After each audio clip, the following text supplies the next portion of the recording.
What's up, followers? Today, I know I got a lot of numbers on the board, but I'm a numbers guy and I like to make sure I'm thorough when I'm explaining these things, especially when it comes to velocity banking and its concepts, just so you guys get a deep understanding of what I'm trying to teach here. And I want to leave no stone unturned, so I want to make sure you guys ingrain exactly what velocity banking is and how we implement it. So in today's video, I'm going to show you guys how to pay off debt quickly. And I don't want you guys to just take my word for it. That's why I listed out all these numbers. And I'm going to compare velocity banking versus a very popular method known as the debt snowball. And we'll have a more videos in these series where we'll compare velocity banking to other debt strategies, but this was the most popular one that I found. And I want to compare it. So I have it side by side. We have the same exact example, and it is a sample case study that I just made up. But hopefully you guys will start to understand why I preach velocity banking on a consistent basis. So today, in our example of paying off debt, we have a sample person. We have a $6,000 car debt that we have, and then we have 2 credit cards right here. So essentially I looked on Google and I saw what was the average amount of debt that somebody in a specific age range between 25 to 30 has, and it was 10,000. So that's why I came up with this specific number. So let's say that we have, our fake person here. They're bringing home $2,250 a month. They have $2,000 in expenses, so that means their cash flow is $250, which means they are able to do velocity banking. So let's start with our velocity banking example here, so I could show you guys how we eliminate debt or kill debt, as I like to say it. So we have our line of credit. Let's just say it's a small line of credit. We have $5,000. We have our $250 minimum in cash flow. So let's do velocity banking. So first, remember, we got to take our chunk payment. This is in advance that we are going to use to pay off debt. And remember our rule of 66. So we don't want to take out more than that, but let's take out the full amount of 66. And our first chunk out is $3,300. So what we're going to do is we're literally going to pay off the debt with the highest cash flow index. So I already ran the cash flow index numbers, if you remember what it is. And the one with the highest number is an inefficient loan that we want to get rid of quickly. So credit card number 1 is a very inefficient loan. It has a cash flow index of 60. So we want to pay that off first. So we're going to take 3,000 and we're going to simply just wipe that off. So from month one, credit card number 1, debt done. We still have $300 left over. So we're going to take that 300 and we're going to put it into credit card number 2. So that brings that down to 700, right? If my math is correct.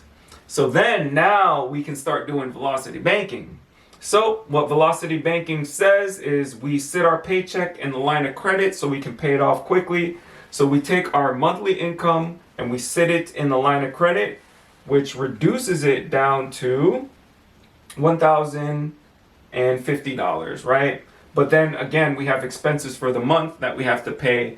But remember, since we paid our credit card off, we increased our cash flow by $50 because we don't have this minimum payment anymore. So our cash flow now increases, our expenses is reduced. So now we only need to take out, instead of 2,000, we only need to take out 1,950, right? That's where I get these numbers from. So now we take that out, and now our balance currently is 3,000. And we're just gonna keep repeating this every single month until we get to 0, right?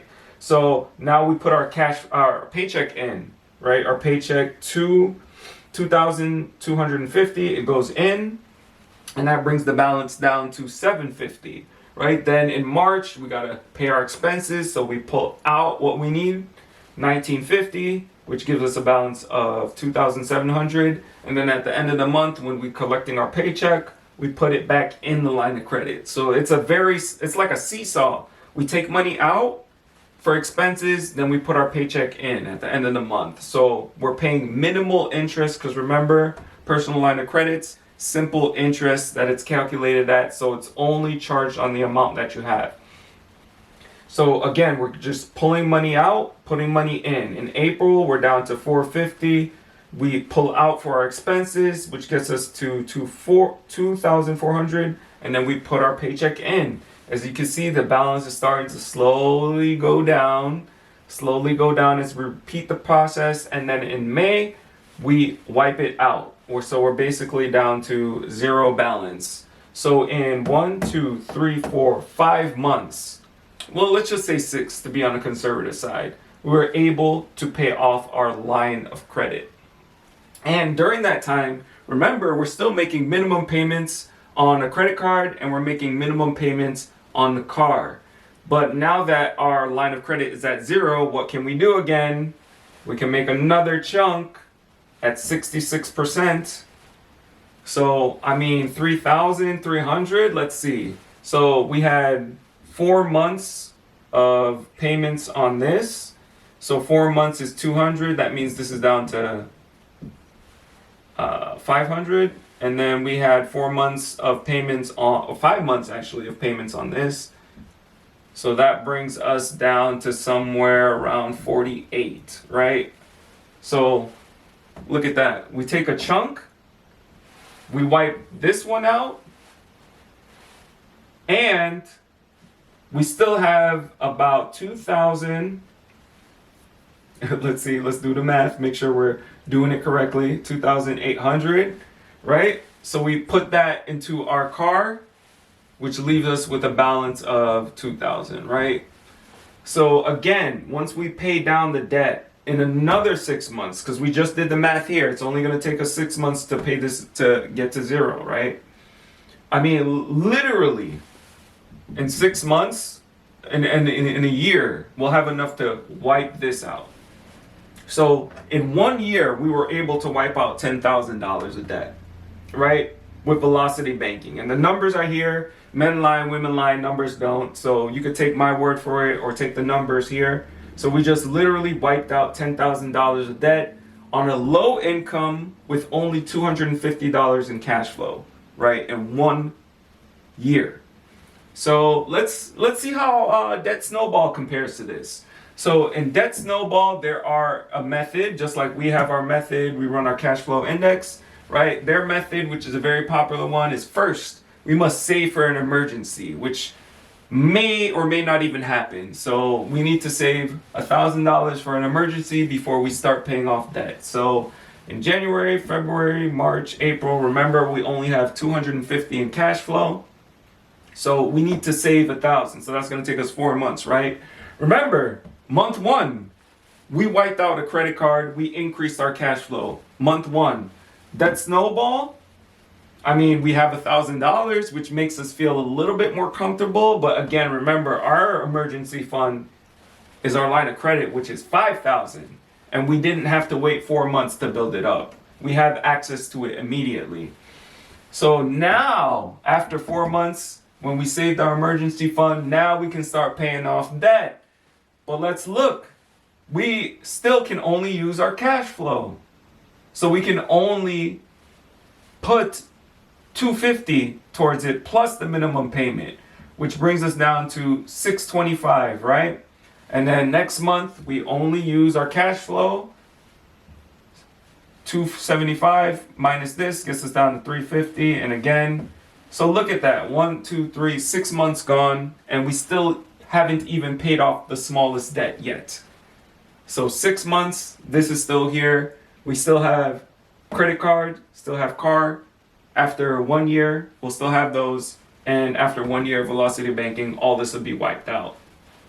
Now, also keep in mind that because we're sitting our paycheck in the line of credit, we actually maintain our cash flow.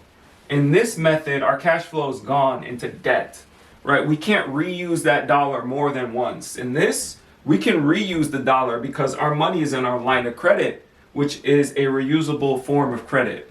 So with this, once our money's gone, it's gone. We can never get it back.